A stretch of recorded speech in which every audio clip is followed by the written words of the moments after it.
네, 취재기자와 한 걸음 더 들어가 보겠습니다. 청와대 출입하는 정재윤 기자 나와 있습니다. 정 기자, 오늘 트럼프 대통령 먼저 전화 통화를 하자고 했습니다. 그런데 오늘은 이제 전화 통화를 한 후에 양국이 어떻게 브리핑을 할 것인지 사전에 조율을 했다고 하죠? 네, 그렇습니다. 앞서 이 4번의 통화가 있었는데요. 이렇게 오늘처럼 양국이 브리핑 내용을 먼저 조율한 건 처음입니다.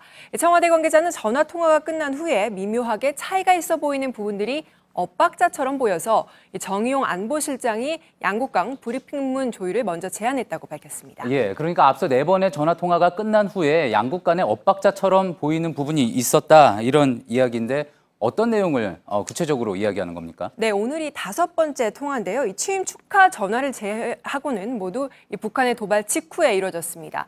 북한 문제 때문에 통화를 한 건데 트럼프 대통령 그때마다 다른 얘기를 주로 거론했습니다. 예. 지난달 7일 통화를 보면요, 이 북한 문제에 대해서 얘기를 하다가 갑자기 한미 FTA 개정사안 얘기를 꺼냈습니다. 또 지난 1일과 4일 역시 북핵 현안을 얘기하는 통화에서 트럼프 대통령은 한국의 미국산 무기 구입 문제를 승인했다, 이렇게 언급을 한 바 있습니다. 예, 중요한 전화 통화를 하면서 이제 또 본인이 하고 싶었던 대화 내용을 했던 것 같은 그런 모습인데, 그래서 지금 저기 나와 있던 것처럼 이제 무기 구입 문제 언급을 한 것으로 또 알려지면서 이 부분이 야당으로부터 또 비판을 받은 대목이 됐었죠. 그렇습니다. 이 최근 국회 대정부 질문 때도 이 문제가 언급이 됐었는데 직접 들어보시죠. 그러나 백악관은 한국 정부가 미국산 첨단 무기를 대량 구매하는 것을 승인했다, 이렇게 발표했습니다.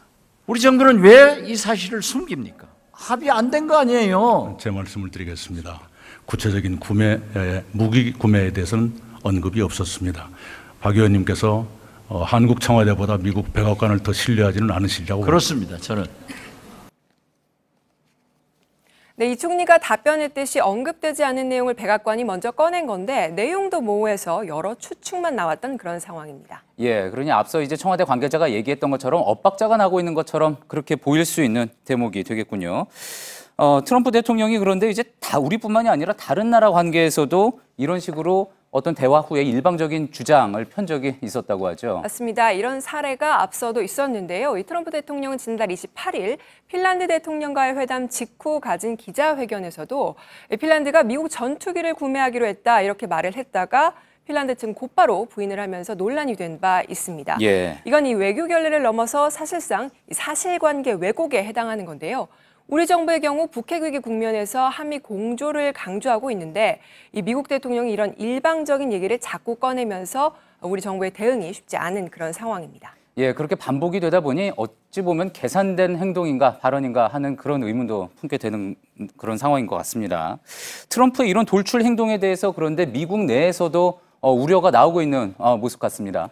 그렇습니다. 미국 언론들이 일부 제기를 했는데요. 이 북핵 위기를 풀어가는 트럼프식 방식의 문제 제기를 하고 나섰습니다.